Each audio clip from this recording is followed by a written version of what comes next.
سنا ابی القاسم محمد اللہم صلی علی محمد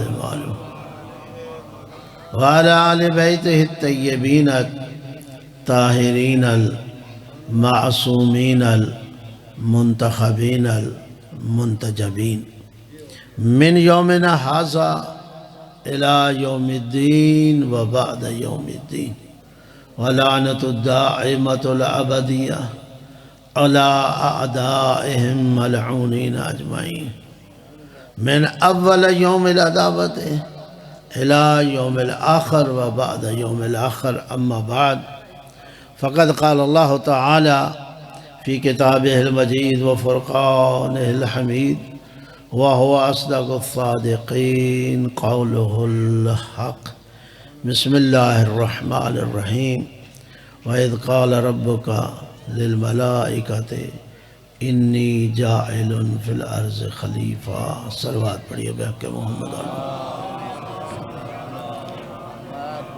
میرے نہایت ہی واجب الاحترام سامعین کرام حاضرین اعظام اور میرے نہایت ہی محترم المقام علماء کرام یہاں تشریف رکھتے ہیں۔ چونکہ وقت بہت تھوڑا ہے اور جس طرح بتایا گیا ہے 45-50 منٹ مجھے آپ کی خدمت میں معروضات کچھ پیش کرنا ہے، تو لمبی چوڑی پھر گفتگو نہیں ہو سکتی اور لمبا چوڑا مقدمہ بھی نہیں باندھا جا سکتا۔ مختصر یہ ہے کہ یہ طے ہے کہ انسان اس کائنات کی شریف ترین مخلوق ہے، اس میں کوئی شک تو نہیں ہے نا۔ اشرف المخلوق اس کائنات میں اگر کوئی ہے تو وہ حضرت انسان ہے۔ انسان سے بڑھ کر بہترین تخلیق اللہ کی کوئی اور نہیں ہے، اور یہ کوئی خطابی جملہ نہیں کہ میں کہہ رہا ہوں، خود خالق نے ارشاد فرمایا لَقَدْ خَلَقْنَا الْإِنسَانَ فِي أَحْسَنِ تَقْوِيمٍ کہ میں نے انسان کو بہترین مخلوق بنایا۔ جب پیدا کرنے والا کہہ رہا ہے کائنات کا خالق ہے، جتنی بھی مخلوقات ہیں، توجہ ہے میری طرف، محبت فرمائیے گا۔ ہم تو ساری مخلوقات کو جانتے بھی نہیں، نہ نام کا پتہ ہے نہ پہچان ہے، کوئی نہیں، لیکن جو خلق کرنے والا ہے، جو سب کا خالق ہے، جب وہ کہہ رہا ہے کہ جیسا تجھے بنایا ہے ویسا کسی اور کو نہیں بنایا، اور پھر ایسے بھی نہیں کہا، ایک نہیں دو نہیں 4 قسمیں اٹھا کے کہا وَالتِّینِ وَالزَّیتُونِ وَطُورِ سِینِینَ وَهَٰذَا الْبَلَدِ الْأَمِینِ، پھر جا کے اعلان کیا لَقَدْ خَلَقْنَا الْإِنسَانَ فِي أَحْسَنِ تَقْوِیمٍ۔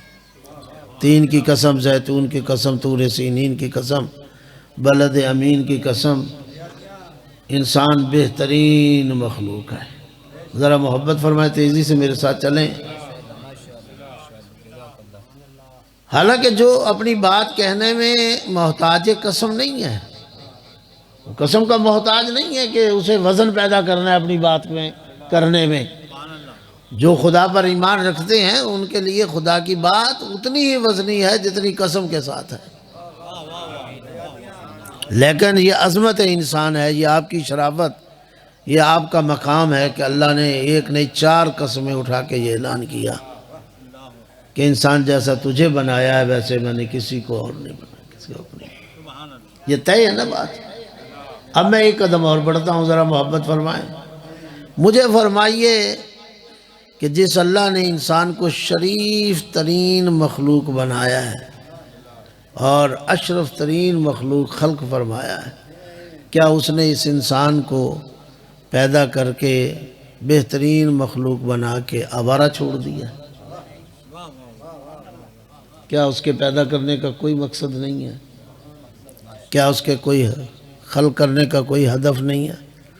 جو ایک چیونٹی کو بغیر مقصد کے پیدا نہیں کرتا، جو حشرات الارض کو بغیر مقصد کے پیدا نہیں کرتا، سانپ بچھو موذی چیزیں ہیں، لیکن جائیے تحقیق کیجئے، اللہ نے سانپ اور بچھو کو بے مقصد پیدا نہیں کیا۔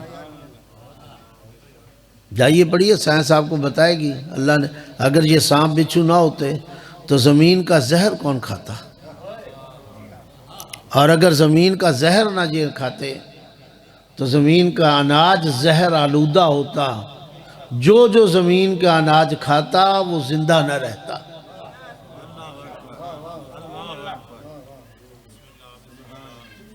زندہ نہ رہتا۔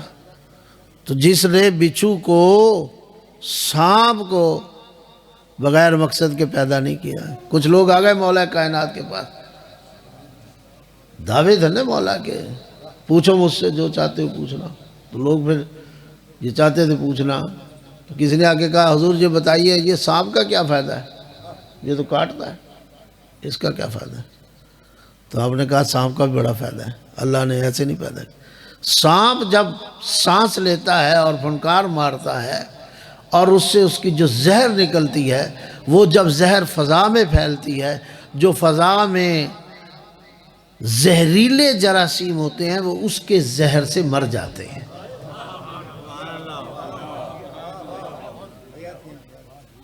فضا پاک ہو جاتی ہے اپنے زہریلی پن سے۔ زمین کا زہر کھایا تاکہ انسان زمین کا اناج لے سکے، کھا سکے۔ فضا میں زہر پھینکا تاکہ انسان آسانی سے پاک اور صاف سانس لے سکے۔ توجہ ہے میری طرف؟ بڑی تیزی سے چلیے گا۔ مجھے بتائیے وہ خالق جو بچھو اور سانپ کو بغیر مقصد کے پیدا نہیں کرتا، حضرت انسان بتا تجھے بغیر مقصد کے، شاید اسی لیے چوٹ لگا کے یہ کہا افحسبتم انما خلقناکم عبثا وانکم الینا لا ترجعون، کیا سمجھتا ہے ہم نے تمہیں بیکار پیدا کیا، اور کیا سمجھتا ہے تجھے ہماری طرف واپس نہیں پلٹنا؟ ایک طرف اعلان کیا تاکہ تو اپنے آپ کو بیکار نہ سمجھے، لا جانی بے معنی میں بات نہیں کرتا تو بے مقصد عمل کیسے کروں گا؟ وہ خالق جو لا جانی بات نہیں کرتا، بے معنی بات نہیں کرتا، بے مقصد عمل کرے گا؟ مجھے بتائیے آپ یہاں تشریف لائے ہیں مجلس میں تو مقصد ہے یا نہیں؟ بغیر مقصد کے آ گئے؟ مقصد کے ساتھ آئے ہیں تاکہ عزاداری میں شریک ہوں، مجلس میں شریک ہوں، کوئی ہدایت پائیں، کوئی سبق لیں، کوئی ثواب لیں، یہی ہے نا۔ بانیان نے مجلس رکھی ہے تو کوئی مقصد ہے یا نہیں؟ ہم لوگ آئے ہیں آپ کی خدمت میں تو کوئی مقصد ہے۔ تو اگر ہم آپ بغیر مقصد کے ایک قدم نہیں اٹھاتے اس عقل کی وجہ سے، یہ جو 6 ہڈیوں میں اللہ نے عقل رکھی ہے، بغیر مقصد ایک قدم نہیں اٹھاتے تو جو خالق العقل ہے، یا علی، اللہ آپ کو سلامت رکھے۔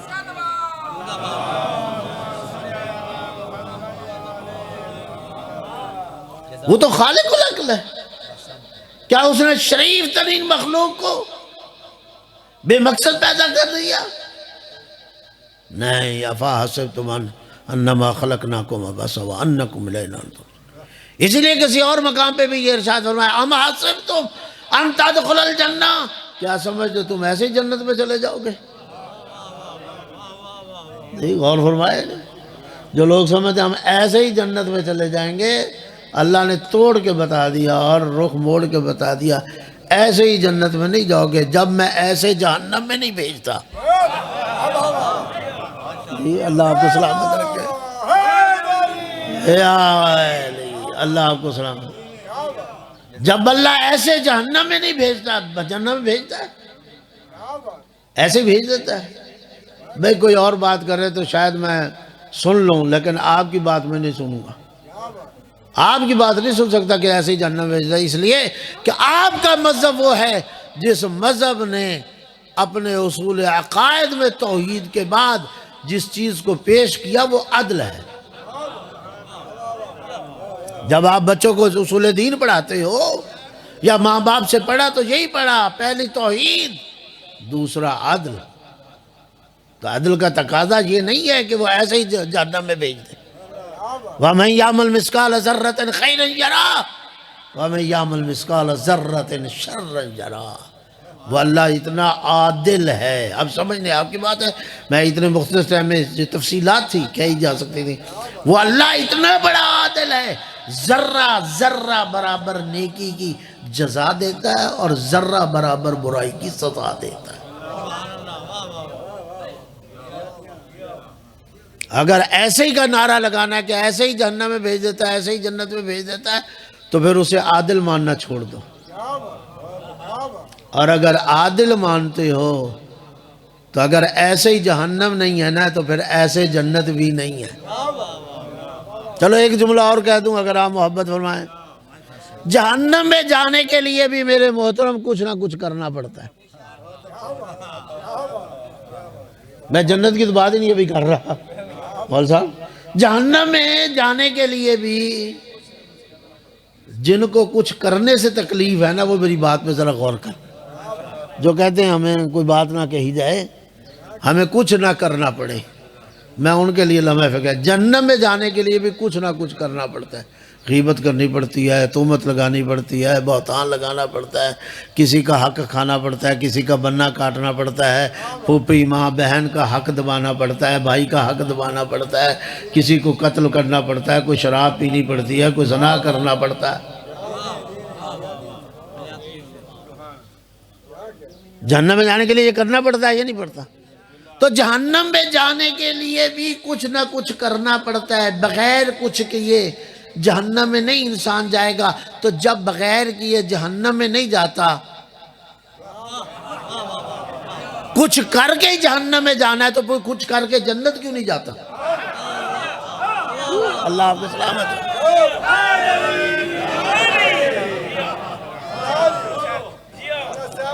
اللہ آپ کو سلام. جب کچھ کر کے جانا ہے تو پھر کچھ کر کے جہنم کیوں جانا ہے؟ کچھ کر کے جنت جاؤ. اچھا ایک سوال اور بڑھا دیتے ہیں، محبت فرمائیں بڑی تیزی سے. اب میں چاہتا تو میں بہت کچھ تھا، اپنے ٹائم کے علاوہ میں 1.5-2 گھنٹے کی گفتگو کرتا ہوں. بہرحال محبت فرمائیں. میں ایک اور انداز سے بھی بات کہنا چاہتا ہوں. صلوات پڑھے بحق محمد آل محمد صلی اللہ علیہ وسلم.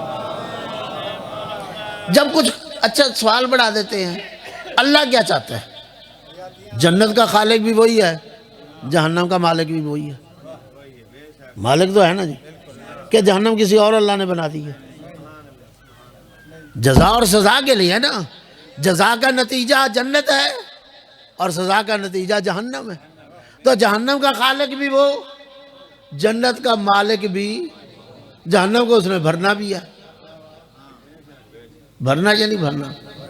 تو سوال میں یہ کر رہا ہوں کہ اللہ کیا چاہتا ہے کہ تو جنت میں جائے یا جہنم میں جائے؟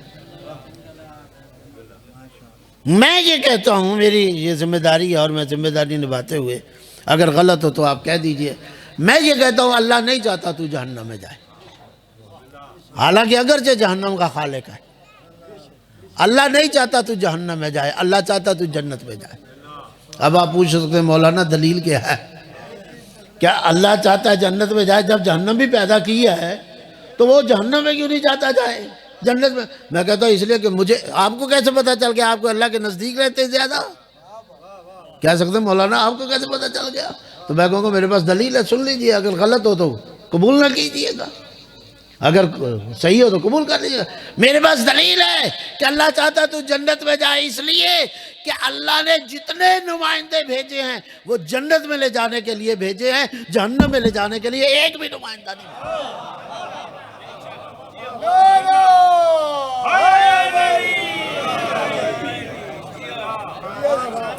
آدم سے لے کے خاتم تک اور علی کائنات سے لے کے امام العصر تک اور کلینی سے لے کے خامنائی تک، یہ جتنی ہستیاں آئی ہیں، آ رہی ہیں، آگے آئیں گی، یہ جنت میں لے جانے کے لیے ہے. جہنم میں لے جانے کے لیے ایک بھی اس نے ہاتھ ہی نہیں بھیجا. کیا انبیاء میں سے کوئی نبی دیکھا ہے کہ جس نے آواز دی ہو کہ جس نے جہنم میں جانا ہے میرے ساتھ آ جائے، میں تمہیں جہنم میں پہنچاؤں گا؟ آئمہ میں سے کسی نے کہا ہو کہ میرے ساتھ، کسی ایک نے کہا ہو کہ میں تمہیں جہنم میں لے جانے کے لیے، ہاں میرے ساتھ چلو جہنم میں لے جاؤں گا؟ حتیٰ کہ ہمیں نظر میں آیا، ہمیں جنت کے سردار تو نظر میں آیا، جہنم کے سردار نہیں دکھائی دیتے. توجہ ہے یا نہیں؟ اللہ جنت کے سرداروں کی پہچان کروائیے، یہ جنت کے سردار ہیں بھائی۔ آپ کا ماحول ہے، میں سیدھی سیدھی بات کرنے لگا ہوں، آپ کا ماحول ہے، میں بھی اسی علاقے کا ہوں، گھبرائے نہیں، سیالکوٹ سے آیا ہوں، میری پیدائش اسی کی ہے، میرا وطن یہی ہے، مجھے آپ سے زیادہ محبت ہے آپ کے لوگوں سے، میں ادھر کا ہی ہوں، قسمت لے گئی ادھر۔ مجھے بتائیے، توجہ ہے میری طرف؟ میرے محترم، آپ کے علاقے میں زمیندار بہت ہیں، یہ زمینداروں کا ضلع ہے نا جی، یہ 2-3 ضلع زمینداروں کے، سرداروں کے ہیں، وڈیرے ہیں، گردیزی ہیں، ترگڑ ہیں، جو بھی کھرل ہیں، جتنے بھی جو بڑے بڑے زمیندار ہیں، مجھے انصاف سے بتائیے، ناراض نہ ہوئیے گا جی، انصاف سے بتائیے، کوئی وڈیرے سے دشمنی رکھ کے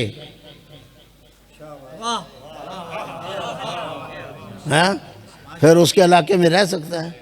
اس کی رعایا میں رہ سکتا ہے؟ رعایا میں بھی ہو اور پھر وڈیرے سے رکھے دشمنی، رہ سکتا ہے؟ جنت میں، جنت رعایا ہے ان سرداروں کی۔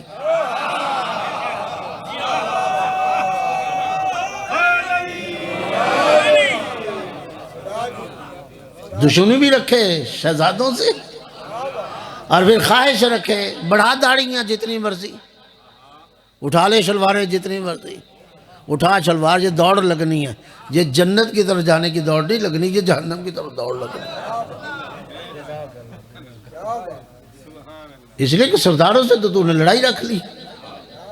یہ حسن و حسین سردار ہیں، نوجوانان جنت کے سردار، الحسن والحسین سیدہ شباب اہل الجنہ۔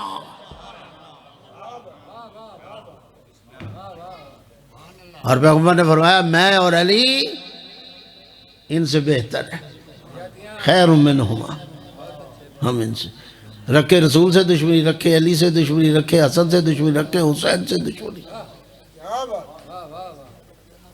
اس کا مطلب ہے تو نے اپنے مقصد کو پہچانا نہیں۔ اپنے مقصد کو پہچان، اللہ نے تجھے کس لیے پیدا کیا ہے، اور اس مقصد تک جانے کے لیے اللہ نے تیری ہدایت کا انتظام کیا، تجھے آوارہ نہیں چھوڑا، اس لیے اس نے ہدایت کی ذمہ داری اپنے اوپر لی ہے۔ ان علینا للہدی وان لنا الآخرۃ والأولیٰ۔ یاد رکھ، ہدایت کی ذمہ داری میری ہے اور لجام آخرت بھی میرے ہاتھ میں ہے۔ یہ نہیں کہ میں نے ہدایت کی ذمہ داری اپنے کندھے پہ لی ہے اور آخرت کی لگام کسی اور کو دے دیا ہے، نہ۔ اگر میری ہدایت کی، اس کا مطلب کیا ہے؟ اگر میری ہدایت کو قبول نہ کیا تو یاد رکھ، آنا تو نے میرے پاس ہے نا، تیری آخرت تو میرے پاس ہے۔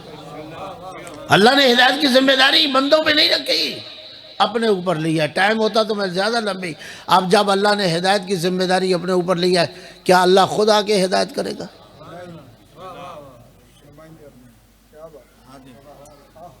اللہ خود ہدایت کرے گا؟ ہدایت کی ذمہ داری تو اللہ نے لے لی۔ پھر اللہ کیسے ہدایت کرے گا؟ وہ واجب الوجود ہے، علماء جانتے ہیں، میں زیادہ تفصیلات نہیں، آپ بھی پڑھے لکھے لوگ ہیں، کچھ نہ کچھ سمجھیں گے۔ وہ واجب الوجود ہے، وہ یہاں نہیں آتا، یہ نہیں ہے کہ وہ مجبور ہے نہیں آ سکتا، وہ مجبور نہیں ہے، لیکن وہ زمان اور مکان میں نہیں آتا، اس لیے کہ اس کا کمال مانے ہیں۔ اگر وہ زمان اور مکان میں آ جائے تو وہ اللہ اللہ نہیں رہتا۔ اگر یہاں آئے تو زمانے میں آیا، یہاں آئے تو مکان میں آیا، اور زمان اور مکان میں آ جائے تو زمان اور مکان کا محتاج جو محتاج ہو جائے وہ خالق نہیں، اس لیے وہ زمان اور مکان میں نہیں آتا، مجبور نہیں، کمال مانے ہیں۔ دوسرا راستہ کیا تھا کہ حضرت انسان اس کے پاس چلا جائے، یہی ہے نا ہدایت کے لیے۔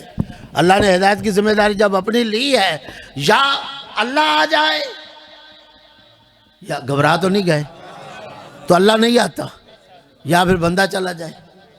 انصاف سے بتائیے، اتنا بڑا مجمع بھرا بیٹھا ہے، آپ میں سے ہم میں سے کون ہے جو اللہ کے پاس جانا چاہے؟ جب کہ پتہ بھی ہے جانا ہے، لیکن اگر پوچھ لیا تھے کوئی جانا چاہتا ہے؟ بھائی نقصان کے لیے تو نہیں، ہدایت کے لیے جانا ہے، لیکن کوئی جانے کے لیے تیار نہیں، کیونکہ جانتے ہیں جو جائے گا وہ آئے گا نہیں۔ توجہ ہے یا نہیں؟ اب کیا ہوا؟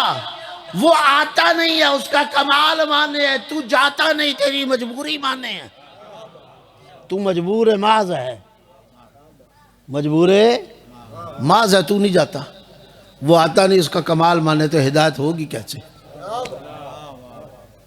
کیسے ہوگی حضرت انسان کی؟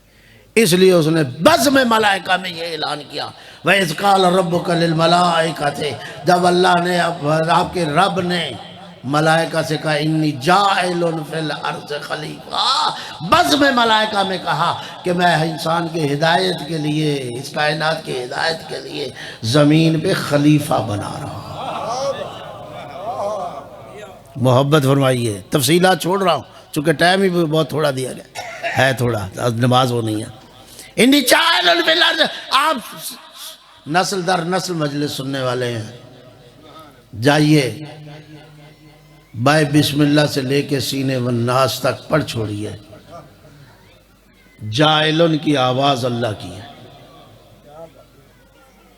انی جائلن، انی جائلکا، میں تجھے بنا رہا ہوں، میں زمین پہ خلیفہ بنا رہا ہوں، انی جائلن، اللہ کی آواز ہے کسی اور کی نہیں، اور انی تارکن، رسول کی آواز ہے اللہ کی نہیں۔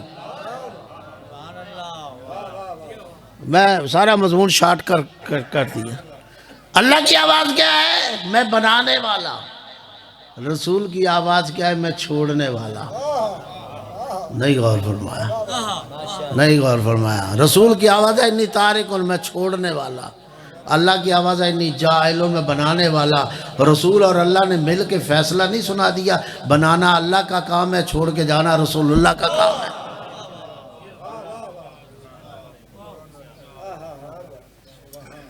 بنانا اللہ کا کام ہے، چھوڑ کے جانا رسول اللہ کا کام ہے۔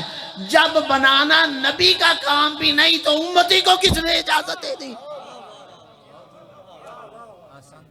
اللہ آپ کو سلامت رکھے۔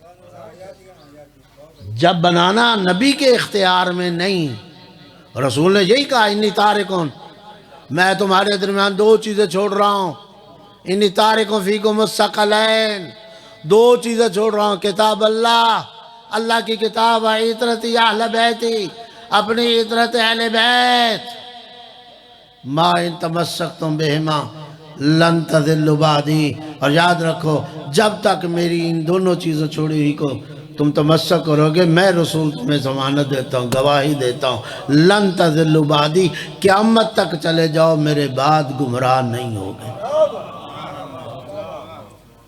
اس کا معنی کیا ہے؟ کہ دونوں کو چھوڑ دیا، اور تھوڑی سی باریک اگلی بات بھی کر دوں، دونوں کو چھوڑ دیا یا دونوں میں سے ایک کو چھوڑ دیا؟ بات ایک ہی ہے، گمراہی۔ دونوں کو چھوڑ دیا یا دونوں میں سے ایک کو چھوڑ دیا؟ اگر ایک کو چھوڑنا ممکن ہوتا گمراہی سے بچنا تو رسول کبھی نہ کہتے کہ ما ان تمسکتم بہما لن تضلوا بعدی۔ ان کا یہ جملہ بتاتا ہے کہ دو کو چھوڑنا، دو میں سے ایک کو چھوڑنا گمراہی مقدر ہو جائے گی، تو پھر پہلی گمراہی خریدنے کا نعرہ جس نے لگایا وہ وہی تھا جس نے کہا حسبنا کتاب اللہ۔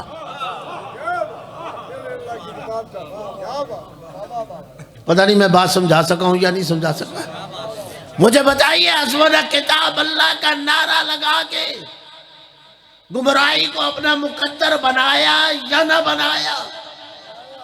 یہ پہلی اینٹ رکھی امت محمدیہ میں، پیغمبر میں گمراہی کی اس جملے نے۔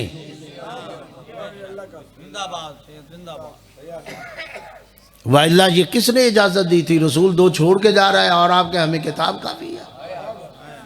اچھا ناراض نہ ہو تو ایک اور بات کہہ دوں، جس طرح کتاب کو کافی سمجھنے والا اور اہل بیت کو چھوڑنے والا گمراہ ہے نا، اسی طرح اہل بیت کو کافی سمجھنے والا اور قرآن کو چھوڑنے والا بھی اتنا ہی گمراہ۔ نعرہ تکبیر، نعرہ رسالت، سب بولو کل ایمان، نعرہ حیدر، نعرہ بلند صلوات۔ بڑی مہربانی اللہ کو سب. جتنا اہل بیت کو چھوڑنے والا اور قرآن کو پکڑنے والا گمراہ ہے، یاد رکھو خیانت نہ کرو. یہ منبر خیانت کرنے کے لیے نہیں ہے، یہ منبر رسول ہے. قبلہ صاحب فرما رہے تھے نا، بات کر رہے تھے منبر کی. یہ منبر حسین میں کہا کرتا ہوں. ذرا سوچو، ہو رسول کا منبر، ہو حسین کا منبر، خود حسین کی تعلیمات کے خلاف. رسول کا منبر اور رسول کی تعلیمات کے خلاف. جس طرح تجھے برا لگتا ہے نا وہ شخص جس نے کل کہا تھا حسبنا کتاب اللہ، اللہ کی کتاب کافی ہے، اتنا ہی تجھے برا لگنا چاہیے وہ شخص بھی جو کہے ہمیں اہل بیت کافی ہیں اور قرآن کی ضرورت نہیں. حق اور حقیقت یہی ہے، صدق و صداقت یہی ہے. ایک سے گزارا چلنے والا نہیں. اگر ایک سے گزارا چلنے والا ہوتا تو رسول کبھی نہ کہتے انی تارکوں فیکم الثقلین ہے، میں تمہارے درمیان دو چیزیں چھوڑ رہا ہوں. اور دونوں مظلوم، قرآن بھی مظلوم، اہل بیت بھی مظلوم. اچھا پھر تھوڑا سا پیچھے چلے جائیں. اللہ نے جو ہدایت کا ذمہ لیا تھا اپنا ذمہ، تو ہدایت کے لیے اس نے ایک چیز بھیجی یا دو بھیجی؟ قد جاءکم من اللہ نور و کتاب مبین. تمہارے پاس دو چیزیں پہنچ چکی اللہ کی طرف سے، ایک کتاب، ایک نور. اور کون نہیں جانتا نور سے مراد محمد و آل محمد ہے اور کتاب سے مراد قرآن ہے. اللہ نے دو بھیجی، رسول نے دو چھوڑی. اللہ دو بھیج کر ایک کو کافی نہیں سمجھتا، رسول دو چھوڑ کر ایک کو کافی نہیں سمجھتا. جب اللہ رسول ایک کو کافی نہ سمجھے تو ہم تجھے کیسے مان لیں کہ ہمیں کتاب ہی کافی ہے؟ نہیں غور فرمایا. اس کا مطلب ہے جو نعرہ لگا رہا ہے حسبنا کتاب اللہ، ہمیں اللہ کی کتاب کافی ہے، نہ وہ اللہ کو مان رہا ہے نہ رسول اللہ کو مان رہا ہے.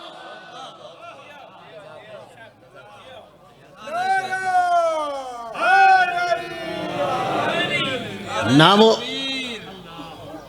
نعرہ تکبیر اللہ تعالیٰ، نعرہ رسالت، نعرہ رسالت، نعرہ حیدری، اللہ آپ کو سلام، حیدری، اللہ آپ کو سلامت رکھے. اور بھائی اللہ کا فیصلہ ہے میں دو چیزیں بھیج رہا ہوں، رسول کا فیصلہ ہے میں دو چھوڑ رہا ہوں. تو جب اللہ نے دو بھیج کے ایک کو کافی نہ سمجھا، رسول نے دو چھوڑ کر ایک کو کافی نہ سمجھا، اب بتا ہم اللہ رسول کی مانیں یا تیری مانیں؟ اچھا ایک باریک جملہ کہہ دوں، عجیب ہے، جنہوں نے اللہ رسول کی مانی وہ تو ہو گئے کافر. ہاں جنہوں نے اللہ رسول کی مانی کہ اللہ نے دو بھیجی رسول نے دو چھوڑی، جنہوں نے اللہ کی اور رسول کی مانی وہ ہو گئے کافر. اور جنہوں نے نہ اللہ کی مانی نہ رسول کی مانی وہ ہو گئے بڑے مسلمان. اپنے اسلام کا جواب تو دے. تو اللہ کی نہ مان کر بھی تو مسلمان ہے، تو رسول کا انکار کر کے بھی تو مسلمان ہے. ہاں اور جو اللہ کی مانے رسول کی مانے وہ کافر، وہ مشرک. کبھی ذرا تشیع کو پڑھ اور اپنے کو بھی پڑھ، اپنے راستے کو بھی پڑھ، ہمارے راستے کو بھی پڑھ. شرک یہاں ہے یا وہاں ہے، کفر یہاں ہے یا وہاں ہے، منافقت یہاں ہے یا وہاں ہے.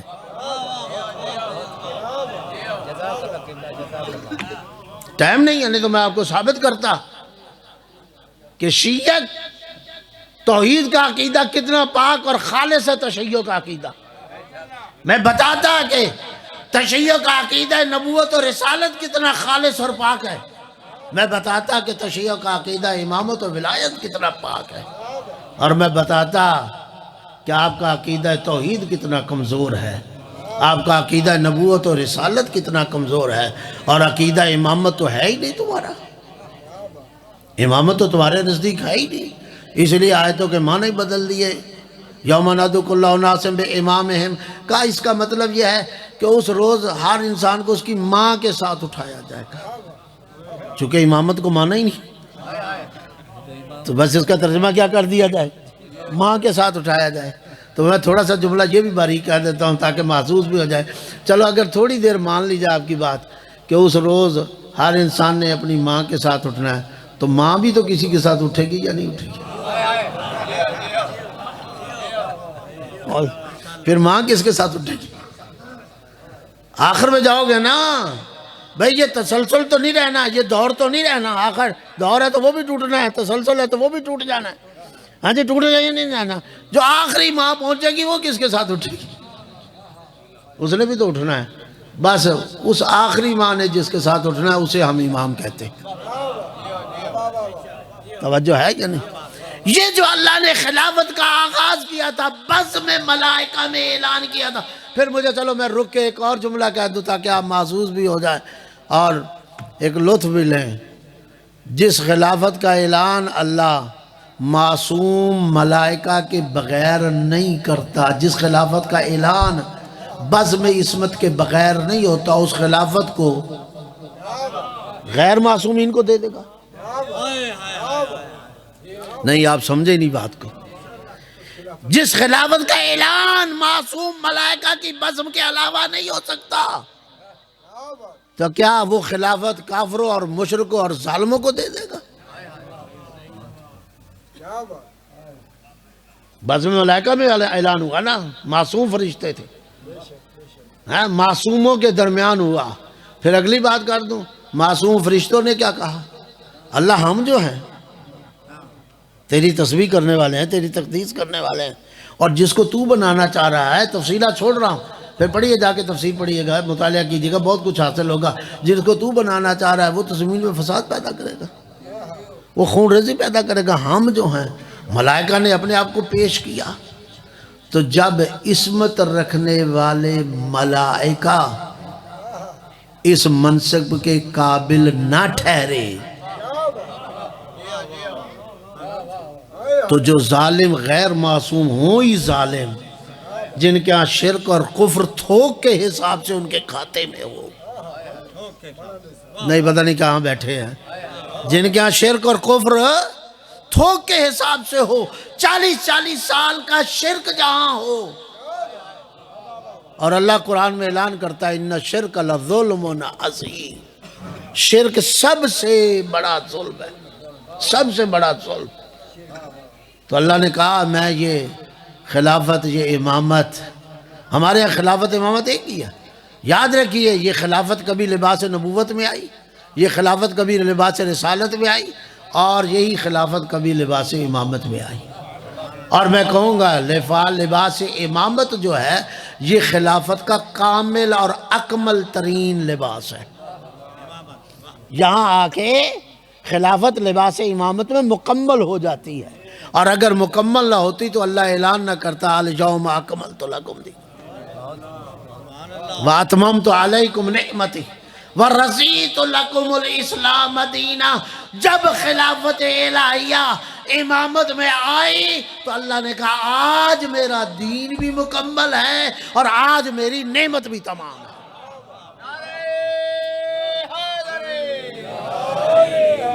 توجہ ہے یا نہیں؟ اس کا مطلب ہے کیا ہوا؟ ان آیات کو سامنے رکھ کے واضح ہو گیا کہ جہاں امامت نہیں وہاں نہ دین مکمل نہ نعمت تمام. پہلے تو اپنے امامت کا انکار کر کے پہلے اپنے دین کے بارے میں سوچ، دین بھی مکمل ہے یا نہیں؟ اور یہ امامت ہی ہے. اس وقت بھی ایسا ہوگا. جائیے قرآن پڑھیے، اور میں یہی سے پھر 2 جملے وصائب کے پڑھوں گا اور بس آپ کی زحمت تمام. پھر زندگی رہی تو تفصیلات کر لیں. وہاں بھی ہوگا کئی لوگ حساب کتاب دے کے جنت کی طرف دوڑے لگائیں گے، شلواریں اٹھائی ہوں گی، دوڑے لگائی ہوں گی. جب وہ جنت کی طرف دوڑ رہے ہوں گے اللہ کی آواز آئے گی 2 انہیں بلاؤ واقفوہم انہم مسئولون. یہ کدھر جا رہے ہیں؟ یہ کدھر دوڑ کے جا رہے ہیں؟ حضور یہ جنت کی طرف جا رہے ہیں. نمازیں پیش کر دی، روزے پیش کر دیا، حج پیش کر دیا، زکوٰۃ پیش کر دی، سارے جہاد پیش کر دیا، تو اب یہ جنت جا رہے ہیں. کہا رکو ادھر، ابھی سمجھ لیا کہ تم جنت کے حقدار ہو. ابھی سمجھ لے تم جنت کے اہل ہو؟ نہیں، واقفہم انہم مسئولون، روکو انہیں، ابھی آخری اور لازمی سوال ہے۔ اگر اس آخری اور لازمی سوال کا جواب دے دیا اور صحیح دیا تو جنت تمہاری مشتاق ہوگی۔ جاؤ علامہ فخر الدین رازی تفسیر کبیر جا کے اٹھا کے دیکھو، انہوں نے اس آیت کے ذیل میں کیا کہا، واقفہم انہم مسئولون۔ روکا جائے گا اس وقت انہیں، روکو، ابھی آخری اور لازمی سوال ہے۔ علامہ لکھتے ہیں، فخر الدین رازی لکھتے ہیں کہ وہ آخری سوال کیا، ان ولایت علی ابن ابی طالب۔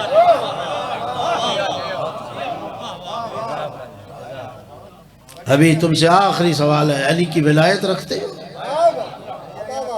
علی کی ولایت رکھتے ہو؟ علی کی ولایت کا سوال ہے۔ اگر ولایت ہے تو جاؤ، جنت تمہارے انتظار میں ہے، جنت تمہاری مشتاق ہے۔ اور اگر علی کی ولایت نہیں ہے نا تو جنت جانا تو دور کی بات ہے، جنت کی بو جو 70,000 میل تک جاتی ہے وہ بو بھی تمہارے مشام تک نہیں پہنچتی اگر علی کی ولایت۔ اچھا، میں اگر یہاں بات روک کے چلا جاؤں نا یہ بددیانتی ہوگی، اس لیے میں یہ اس کو واضح کرنا چاہتا، چونکہ ہمارا ماحول ایسا بن چکا ہے کہ ہمارا ماحول، کیونکہ ہم سوء استفادہ کرتے ہیں یا غلط نظریہ۔ ولایت سے مراد کیا ہے؟ ولایت نعرے کا نام ہے۔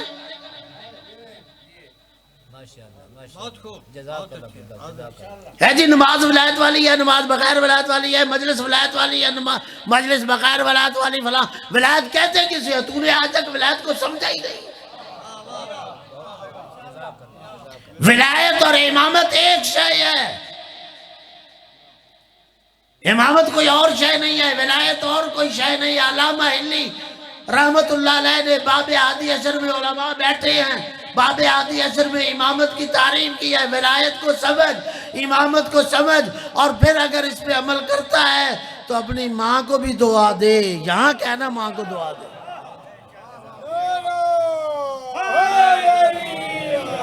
ممبر پہ کھڑا ہو کے دھوکے نہ دے کہ نعرہ لگانے سے ولایت ہوتی ہے، نعرہ لگانے سے ولایت نہیں، یہ اعلان ہے، ثابت کہاں ہوگی؟ یہ تو دعویٰ ہے، نعرہ حیدری یہ دعویٰ ولایت ہے، دعوے کے لیے دلیل چاہیے، کوئی دعویٰ بغیر دلیل کے قابل قبول تو علامہ ہلی رحمت اللہ علیہ نے باب حدیثر ہمارے مدارس میں پڑھائی جاتی ہے، اس میں امامت کی تعریف لکھی ہے، ان الامامۃ ریاست العامہ علی امور الدین والدنیا۔ یہ امامت، یہ ولایت وہ اللہ کی حکومت ہے جو آپ کے امور دین پر بھی لاگو ہے اور آپ کے امور دنیا پر بھی لاگو ہے۔ یہ ہے ولایت، یہ ہے امامت، امور دین بھی اپنے سپرد کر اور امور دنیا بھی سپرد کر۔ تو جب تیرا بدن ہی، تیرا جو بدن اپنا 5-6 فٹ کا ہے، اسی پہ حکومت الہیہ نہیں، اسی پہ ریاست امامہ نہیں ہے تو نعرہ کس چیز کا؟ اور میں اسی مثال سے سمجھا جاؤں، علی کی ولایت کا سوال کن سے ہوا تھا؟ بولیے بھئی، یہاں سے لے کے آخری دوست تک، یہی میری آخری ختم ہو رہی ہے۔ علی کی ولایت کا سوال کن سے ہوا تھا؟ ابھی میں نے آپ کے سامنے پڑھا، وہ لوگ جو جنت کے رشتہ دار تھے ان سے سوال ہوا تھا نا، روکو واقفہم انہم مسئولون۔ وہ کون لوگ تھے؟ کون لوگ تھے؟ نمازیں پڑھنے والے، روزہ رکھنے والے، حج کرنے والے، یہی ختم کر رہا ہوں، زکوٰۃ دینے والے، جہاد دینے والے، ان سے سوال ہوا تھا۔ پھر سر اٹھائیں، علی کی ولایت کا سوال کن سے ہوا؟ نماز پڑھنے والوں سے، روزہ رکھنے والوں سے، حج کرنے والوں سے، زکوٰۃ دینے والوں سے، جہاد کرنے والے سے۔ تو پتہ چلا علی کی ولایت کا سوال نماز پڑھنے والے، روزہ رکھنے والوں سے ہوگا، نماز چھوڑنے والے اور روزہ کھانے والوں سے نہیں ہوگا۔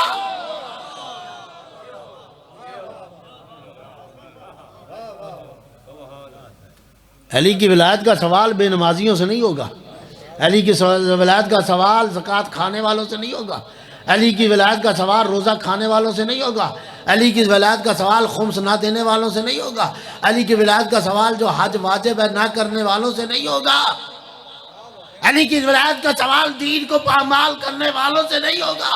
اگر چاہتا ہے تجھ سے علی کی امامت اور ولایت کا سوال کیا جائے تو اس سوال کے قابل بنا، نمازی بن، روزہ رکھ، حج کر۔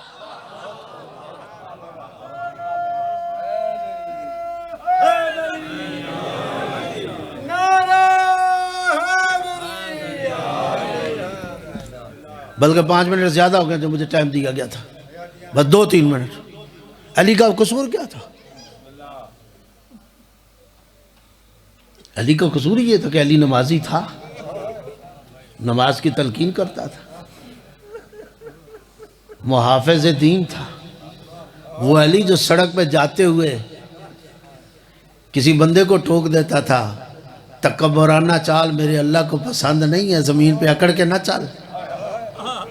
وہ علی جو بازار میں داخل ہو کے حرام مچھلی بیچنے والوں کو کہہ دیتا تھا کہ ایسی مچھلی نہ بیچو جس کو اللہ نے حرام قرار دیا۔ وہ علی جو دکان پہ جا کے کہتا تھا سودا بیچ مگر قسم اٹھا کے نہ بیچ، قسم اٹھانے سے سودا تو بک جائے گا مگر اللہ کی برکت اٹھ جائے گی۔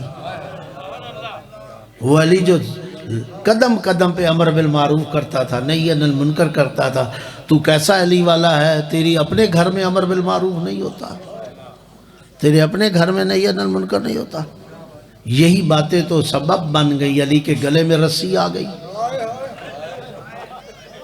میں نے تو پڑھ دیا، آپ سمجھدار مجمع ہو۔ علی عام فرد نہیں تھا جس کے گلے میں رسی آئی۔ کس کی جرت تھی کہ علی کے گلے میں رسی ڈالے؟ یہ جو وعدہ کیا تھا نا پیغمبر سے، اور پیغمبر نے جو وعدہ لیا تھا علی صبر کرنا، یاد ہے نا آپ کو؟ ایک دن رسول اور علی وارد ہوتے ہیں گھر میں، جناب ام سلمہ کھڑی ہیں، استقبال کرتی ہیں۔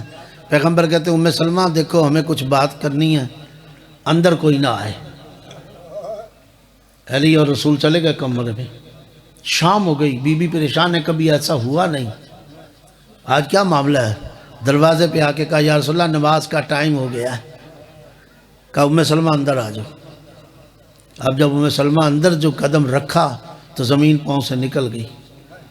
کیا دیکھا کہ علی کے ہاتھ پیغمبر کے گلے میں ہیں، پیغمبر کے ہاتھ علی کے گلے میں ہیں، اور دونوں گڑ گڑا کے رو رہے ہیں، آنسوؤں سے داڑھیاں تر ہو چکی ہیں اور زمین نیچے سے گیلی ہو چکی ہے۔ ام سلمہ روایت کرتی میری زمین سے پاؤں نکل گئی۔ مسئلہ کیا ہے کہ علی بھی رو رہے ہیں اور رسول بھی رو رہے ہیں۔ مجھ میں جرت نہیں تھی کہ میں جا کے پوچھوں۔ جب میں آہستہ آہستہ گئی تو میرے کانوں نے سنا کہ علی ایک جملہ کہہ رہے تھے، یا رسول اللہ انا فی بیتی، اے رسول کائنات میرا ہی گھر ہو، والسیف یدی، تلوار بھی میرے ہاتھ میں ہو، وبنتک المظلومہ، اور پھر تیری بیٹی پر ظلم ہو جائے۔ اجرکم الی اللہ۔ میں نے پڑھ دیا، آپ نے سن لیا۔ علی کیا کہہ رہے ہیں؟ یا رسول اللہ انا فی بیتی، میرا ہی گھر ہو، والسیف یدی، اور تلوار بھی میرے ہاتھ میں ہو، وبنتک المظلومہ، اور پھر تیری بیٹی پر ظلم ہو جائے۔ رسول وعدہ لے رہے ہیں، ہاں علی صبر کرنا۔ یہ تو وہ وعدہ تھا جو علی پاسداری کر رہا تھا۔ وہ کس کی جرت تھی کہ علی کے گلے میں رسا ڈال دیتا؟ کس کی جرت تھی کہ علی کا سر 2 حصوں میں کر دیتا؟ 19 ماہ رمضان کو ضرب لگی، شہزادے اٹھا کے لائے۔ کہتے ہیں دوسرا یا تیسرا دن تھا، آپ سمجھدار ہو، عزادار ہو، اس سے بڑھ کے میں مصحف کیا پڑھوں؟ دوسرا یا تیسرا دن تھا، علی کے زخمی ہوئے، بستر مرگ پہ لیٹے ہوئے ہیں، سر 2 حصوں میں تقسیم ہو چکا ہے۔ دروازے پہ نگاہ ہے، دروازہ کھلتا ہے، میرے مولا دیکھتے ہیں کہ حسین گھر میں وارد ہوئے۔ فوراً آواز دی، حسین بیٹا ذرا جلدی آ، حسین بیٹا ذرا جلدی آؤ۔ علماء نے لکھا حسین تیز قدم اٹھاتے ہوئے دوڑتے ہوئے سر جھکا کے آ کے پیغمبر کے مولا علی کے سامنے، باپ کے سامنے آ کے کھڑے ہو گئے۔ جی بابا، سنیں گے جملہ؟ جی بابا، جی بابا۔ جب کہا نا جی بابا تو علی نے کہا بیٹا تیری بہن زینب کہاں ہے؟ پتہ نہیں کیسے آپ برداشت کریں گے. جب کہا نا جی بابا تو علی نے کہا ہاں بیٹا حسین بتا تیری بہن زینب کہاں ہے؟ جب کہا نا زینب کہاں ہے، این زینب، تیری بہن زینب کہاں ہے؟ تو علماء نے لکھا ہے امام حسین جواب دینے کی بجائے رونے لگ گئے. روئے. کہا علی حسین بیٹا روتا کیوں ہے؟ کہا بابا روں کیوں نہ، زینب تیری پشت پہ تو کھڑی ہے. میں نے پڑھ دیا آپ نے سن لیا. کہا بابا زینب تیری پشت پہ تو کھڑی ہے. عزاداروں میں بتانا چاہتا ہوں وہ بی بی جو باپ کے سامنے کھڑی نہیں ہوتی تھی. کہا بابا روں کیوں نہ، تیری پشت پہ تو کھڑی ہے. آپ سمجھدار ہو، اس سے زیادہ کیا سمجھاؤں. جب سنا نا پشت پہ کھڑی ہے کہا زینب بیٹا میرے سامنے آؤ نا، زینب بیٹا سامنے آؤ. علماء نے لکھا ہے زینب نے سر جھکایا ہوا، آہستہ آہستہ قدم اٹھا کے آگے بھائی کے ساتھ کھڑے ہو کے باپ کی خدمت میں سامنے جی بابا، وہی لفظ کہا جی بابا. جب کہا نا جی بابا، کہا زینب دیکھو تیرے بابا کا سر 2 حصوں میں تقسیم ہو چکا. زینب ذرا دیکھو نا میرا سر شگافتہ ہے، 19 ماہ رمضان ہے آنے والی ہے. بیٹا دیکھو میرا سر شگافتہ ہے، میرا سر 2 حصوں میں تقسیم ہو چکا ہے. بیٹا شدت اور حدت کی تکلیف ہے. جی بابا. بیٹا میں جانتا ہوں تو بڑا اچھا قرآن پڑھتی ہے. میں نے کہہ دیا جملہ، بیٹا میں جانتا ہوں تو بڑی اچھی تلاوت کرتی ہے. جی بابا ایسا سے کہا دیکھ پھر پڑھنا قرآن، کرنا تلاوت تاکہ میری تکلیف میں کوئی کمی ہو. جب کہا نا پڑھ قرآن کر تلاوت، علماء نے لکھا ہے بی بی کا ایک رنگ آنے لگا، ایک رنگ جانے لگا اور بدن میں کپ کپی تاری ہو گئی. حسین نے آگے بڑھ کے ہاتھ جوڑ لیے. بابا میرا اپنا حکم واپس لیجئے، بابا اپنا حکم واپس لیجئے. بیٹا کیوں؟ کہا بابا میری بہن مر جائے گی، آپ کے سامنے قرآن نہیں پڑھ سکتی. بس عزاداروں میں کہنا چاہتا ہوں وہ بی بی جو باپ کے سامنے قرآن تلاوت کرتے شرماتی تھی اور باپ کے سامنے کھڑی نہیں ہوتی تھی، کل اسے شام کے بازار اور دربار اور پھر خطبے اور ننگے سر اِنَّا لِلَّهِ وَإِنَّا إِلَيْهِ رَاجِعُونَ.